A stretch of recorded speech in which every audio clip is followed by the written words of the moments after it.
पटवारी व कानूनगो को state cadre में लाने के फैसले के खिलाफ पटवारी कानूनगो हड़ताल पर हैं, जिसके चलते जनता को दिक्कतें पेश आ रही हैं।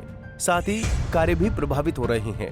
राजस्व मंत्री जगत सिंह नेगी की सख्त कार्रवाई की चेतावनी के बाद भी पटवारियों का कहना है कि स्टेट कैडर उन्हें मंजूर नहीं है। उनकी हड़ताल उस समय तक जारी रहेगी जब तक ये फैसला वापस नहीं लिया जाता है। संयुक्त पटवारी कानूनगो महासंघ के महासचिव ने कहा कि उन्होंने कभी भी स्टेट कैडर के लिए हामी नहीं भरी है। उन्हें स्टेट कैडर मंजूर नहीं है। इस फैसले से उनकी पदोन्नति पर असर पड़ता है। सरकार के साथ कई मर्तबा वार्ता हो चुकी है और इस बात से सरकार को पहले ही अवगत करा दिया गया था कि उन्हें स्टेट कैडर मंजूर नहीं। 16 अगस्त 2024 में भी सरकार को पत्र के माध्यम से अवगत करवा दिया गया था कि अगर स्टेट कैडर किया जाता है तो वो हड़ताल पर चले जाएंगे। बावजूद इसके सरकार ने ये फैसला लिया, जिसका पटवारी कानून को पुरजोर विरोध करते हैं। जी देखिए, मैं आपकी जानकारी के लिए बता देना चाहता हूं कि पूर्व में कई दौर की वार्ता सरकार के साथ हमारी हो चुकी है और सरकार ने हमें पूर्णतः आश्वस्त किया था कि आपका स्टेट कैडर नहीं किया जाएगा, आपकी राज्य स्तरीय एक तबादला नीति लाई जाएगी जिसमें आपकी वरिष्ठता सूची के साथ कोई भी छेड़छाड़ नहीं की जाएगी। लेकिन जो सरकार ने अधिसूचना 22 फरवरी 2025 को अभी जारी की है, उसमें जो है हमारी वरिष्ठता सूची पर इफ़ेक्ट हो रही है और हमें वो कतई मंजूर नहीं है। कि पूर्व में भी पिछले वर्ष भी सरकार द्वारा स्टेट कैडर की एक नोटिफिकेशन की गई थी, फिर भी हमारा विरोध जो है सरकार से था और हमने जो है 16/8/2024 को सरकार को इस बारे में अल्टीमेटम दिया था कि हमारी मांगों को अनदेखा करके यदि सरकार राज्य स्तर की कोई तबादला नीति या स्टेट कैडर की कोई अधिसूचना जारी करती है तो हम उसी दिन से अनिश्चितकालीन हड़ताल पे आ जाएंगे। तो आगे क्या रूप रहेगा, क्योंकि जिस तरह से हड़ताल जारी है, लोगों को भी यहाँ पर काफ़ी दिक्कतों का सामना यहाँ पर करना पड़ रहा है और मंत्री ने भी साफ रोक कर दी है। जी देखिए, हमने पहले ही सरकार को जो है अपनी मंशा जाहिर कर रखी है। जो पिछले वर्ष की 16/8 की जो हमारी प्रोसीडिंग्स है उसमें हमने सरकार को पहले ही बता रखा है कि यदि सरकार इस तरह की कोई अधिसूचना जारी करती है तो हम उसी दिन से अनिश्चितकालीन हड़ताल पे आ जाएंगे। तो हमने सूचना पूर्व में दे रखी है, ऐसा नहीं है कि हमारा प्री नोटिस नहीं है, हमने दी है सूचना। और हमारी मांगों को लेकर जो है वो 24/8/2024 को जो है एक बलवान चंद अतिरिक्त सचिव राजस्व की अध्यक्षता में एक कमेटी गठित की गई थी। उसमें जो है हमारी मांगों को सुना गया और वो उस कमेटी की जो रिकमेंडेशंस है वो सरकार के पास काफ़ी समय से लंबित पड़ी है, लेकिन उस पर गौर ना फरमा के सरकार ने ये स्टेट कैडर की जो अधिसूचना है वो ज़बरदस्ती हम पे थोप दी, जिसका हम पूर्ण विरोध करते हैं। तो ये हड़ताल जारी रहेगी? जी, ये हड़ताल जारी और ये अधिसूचना जो राज्य कैडर की गई है इसे वापस नहीं लेती। अगर वापस नहीं लेती है तो इसका मतलब क्या नतीजा रहेगा, कब तक पेंड रहेगा? देखिए, मैं आपको पहले भी बता चुका हूँ कि जनता को हरास करना हमारा कोई काम नहीं है।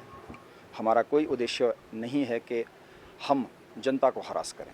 पटवारी कानून वो माध्यम है जो सरकार की कल्याणकारी नीतियों को धरातल पे लागू करने में, क्रियान्वित करने में जो है वो अहम भूमिका निभाते हैं। तो उससे हम कभी पीछे नहीं हटे हैं।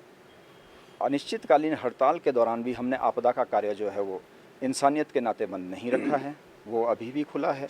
आपदा की रिपोर्ट्स अभी भी सरकार तक पहुंच रही है और आपदा में हमारे पटवारी कानूनगोज़ जो है वो काम कर रहे हैं।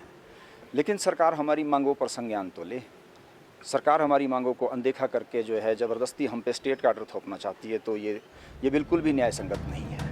वहीं पटवारी भानवी का कहना है कि उनकी पदोन्नति तो प्रभावित होती है, साथ में पटवारखाने में मूलभूत सुविधाएं नहीं है। अभी तक वाईफाई की सुविधा नहीं दी गई है। लैपटॉप इतने पुराने हैं कि कार्य नहीं करते हैं। पटवारखाने रिहाइश में चल रहे हैं, न बिजली की व्यवस्था ठीक से है, न ही शौचालय तक है। उनकी हड़ताल तब तक जारी रहेगी जब तक ये फैसला वापस नहीं होता। रिसीपुर और तहसील शिमला ग्रामीण से महासचिव हूँ। सर, स्टेट कैडर से जो नोटिफिकेशन आई है 22/2 को 2025 को, उससे दिक्कत सभी को है। मतलब आप देखें कि अगर जितने भी हम अब जितना भी जो यंग जनरेशन है वो ही लग रहा है। यंग जनरेशन में अगर मैं अपनी बात करूँ तो डिस्ट्रिक्ट शिमला में 260वें नंबर पे प्रमोट मैं होनी थी। अब स्टेट कैडर में चली जाऊँगी तो 3000 के बाद ही नंबर लगेगा, जिसका मतलब है कि हमेशा ही पटवारी ही रहूँगी, कोई प्रमोशन नहीं मिलेगा। फिर जो सरकार बोल रही है कि आपने बताया कि सरकार के द्वारा बोला गया है कि हमारी मांगें मांगी गई है, कौन सी मांग मांगी गई है सर? हमारे ऑफिसेज आप देखें, वहाँ पे बेसिक फैसिलिटीज़ नहीं है, ना पानी की ना वॉशरूम की। अगर आप चाहते हैं स्टेट कैडर में कि कोई भी पटवारी उठ के किसी भी स्टेट में कहते डिस्ट्रिक्ट में चला जाएगा, तो बेसिक फैसिलिटीज़ तो होनी चाहिए हर ऑफिस में, वो नहीं है हमारे पास। हर काम आजकल ऑनलाइन हो रहा है, हम अपने पर्सनल फ़ोन से कर रहे हैं, जिसका हमारे को भत्ता दिया जाता था इंटरनेट के लिए 250 रुपये। अब आप बताइए आज के समय में 250 रुपये का कौन सा रिचार्ज होता है? उन्होंने बोला, मंत्री जी ने बोला कि वाईफाई की यहाँ पर भी इस तरह से बात होगी। हुई है सर, पर आज तक लगे नहीं है वाईफाई। वो ज़रूर हमारे उससे लोकेशंस ले गए, पर अभी तक वाईफाई नहीं लगे। और आप लोगों को लैपटॉप और कंप्यूटर भी यहाँ पर वो सब प्रोवाइडेड है, पर अब कुछ के पास इतने पुराने समय के लैपटॉप से वो आज का सॉफ्टवेयर तो उठा ही नहीं पा रहे। उनको अब बदला जा रहा है। बदला भी जाएगा सर, वाईफाई तो लगेगा लैपटॉप में काम करने के लिए भी। बेसिक नीड तो वही है हमारी। कुर्सियाँ नहीं है, टेबल नहीं है, टेबल है वो पुराने टाइम के, वो आज तक बदले नहीं जा रहे हैं। फर्श टूटे हुए हैं, ऑफिस में दरवाजे टूटे हुए हैं। किसी भी आप पटवार खाने में जाकर देखिए, एक भी पटवार खाना आज के समय के हिसाब से है ही नहीं। ऊपर से वो रिहाइशी है, रिहाइश कहाँ करें, उस पर वॉशरूम नहीं है, पानी नहीं है, इलेक्ट्रिसिटी की बिल हम अपनी जेब से दे रहे हैं। फिर सर जो है हमारा, जो हमने मांगों में सबसे बड़ी मांग है हमारी 20% कोटा हमारा वापस देने की। हम 60% पे हो रहे हैं प्रमोट आज के समय में, हर डिपार्टमेंट 100% पे हो रहा है। वही हमारा 20% जाता है जो तहसीलदार HAS के थ्रू डायरेक्ट आते हैं। 20% जा रहा है क्लैरिकल को, हम तो सिर्फ 60% पे प्रमोट हो रहे हैं। 120% कोटा ले रहे हैं हमारे मिनिस्ट्रियल क्लैरिकल स्टाफ, 120% पे वो प्रमोट हो रहे हैं। कल की वार्तालाप में भी हमने बोला कि हम अपना 20% अगर हम छोड़ना चाह रहे हैं, 60 में ही हम रहे, तो उनमें हमें उनका 20 में हमें दे दो, हम उनका उसमें चले जाएंगे। अगर ऐसा भी नहीं है 10-10 में हम कर लेंगे। पर ये भी सर कल भी हमें बोला गया कि ये भी उनसे वार्तालाप के बाद ही क्लियर हो पाएगा। यहाँ पर स्टेट कैडर से विरोध है या यहाँ पर जो आपका प्रमोशन का क्राइटेरिया है? State cadre sir, state cadre, अब से स्टेट कैडर में जाएंगे तो प्रमोशन भी तो पूरे ऑल ओवर हिमाचल में चली जाएगी। 20% कोटा तो इम्पॉर्टेंट है ही है ना हमारे लिए। वो तो अपनी मांग है, जो हमारा ही 20% कोटा है, हम किसी और से हक अपना मांग रहे हैं। उस हक के लिए भी हमें लड़ना पड़ रहा है आज के समय में। राजस्व मंत्री जगत सिंह नेगी ने कहा कि पटवारी कानूनगो को स्टेट कैडर में लाने का फैसला जनहित में लिया गया है। इस फैसले से इनको कोई परेशानी नहीं होनी चाहिए। ये फैसला इनकी एसोसिएशन के साथ कई दौर की बैठकों के उपरांत ही लिया गया है। बहुत सारी समस्याएं थी जिसके लिए कमेटी का गठन भी किया। उनके बहुत मुद्दों को हल कर दिया गया है, जो अन्य हैं उन पर भी विचार किया जा रहा है। खराब कंप्यूटर और लैपटॉप को भी दुरुस्त करने के निर्देश दिए गए हैं और जिन स्थान पर कंप्यूटर लैपटॉप नहीं है वहां पर खरीदने की प्रक्रिया जारी की गई है। जो इनकी मांगे हैं उनको मान रहे हैं और अन्य मांगों पर भी विचार किया जा रहा है। बावजूद इसके इनका इस तरह का रवैया व आंदोलन करना जनहित में नहीं है। अगर ये नियमों के अनुसार कार्य पर नहीं आएंगे तो जनता को परेशानी होगी, तो नियमों के अंतर्गत कार्रवाई की जाएगी। स्टेट कैडर के बाद हड़ताल पर है, सरकार की क्या तैयारी, कोई बातचीत हो रही है इनसे? अब ये हड़ताल पे है, आंदोलन पे है, तो हमारा तो इनसे यही है कि इनको जो है स्टेट कैडर के बारे में इनसे विस्तृत चर्चा पहले की गई। इनकी जो अन्य मांगे हैं उसके बारे में भी चर्चा की गई। कुछ जो है हमने एक उस स्तरीय जो है बलवान कमेटी का गठन किया, इनसे कई दौर की बातें हुई, तो काफ़ी मामलों में हमारी सहमति है और उनको हमने लागू करना भी शुरू किया है।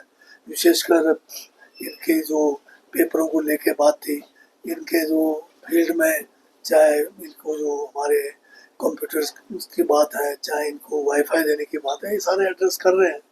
उसके बावजूद अगर ये जो है इसका विरोध करते हैं तो ये नियमों के विरुद्ध है और जनता को जो असुविधा नहीं होनी चाहिए। क्या अगर ये नहीं मानेंगे तो कोई कार्रवाई की जाएगी या कुछ और लोगों की परेशानी के लिए क्या करेंगे? हाँ, तो अगर कोई ऐसी बात होती है तो नियमों के तहत जो भी हमें करने की जरूरत है वो जरूर करेंगे। कैसे काम पर बुला? रिटायरियों के लिए तो पहले भी है, जहाँ अगर पटवारी कम है, जहाँ पर अगर हमारे कानून नहीं है, तहसीलदार नहीं, स्टैंडिंग ऑर्डर है कि जिला का कलेक्टर अगर जरूरत महसूस करता है कहीं पोस्टें खाली तो लगाया जा सकता है। पंजाब केसरी टीवी के लिए शिमला से योगराज शर्मा की रिपोर्ट। हमसे जुड़े रहने के लिए हमारे YouTube चैनल को सब्सक्राइब करें और नई वीडियो की नोटिफिकेशन के लिए बेल आइकॉन को दबाएं। अगर आप ये वीडियो Facebook पर देख रहे हैं तो लाइक जरूर करें और ज्यादा से ज्यादा शेयर करें। इसी तरह के और भी अपडेट्स के लिए फॉलो करें हमारा Instagram पेज himachal.kesri।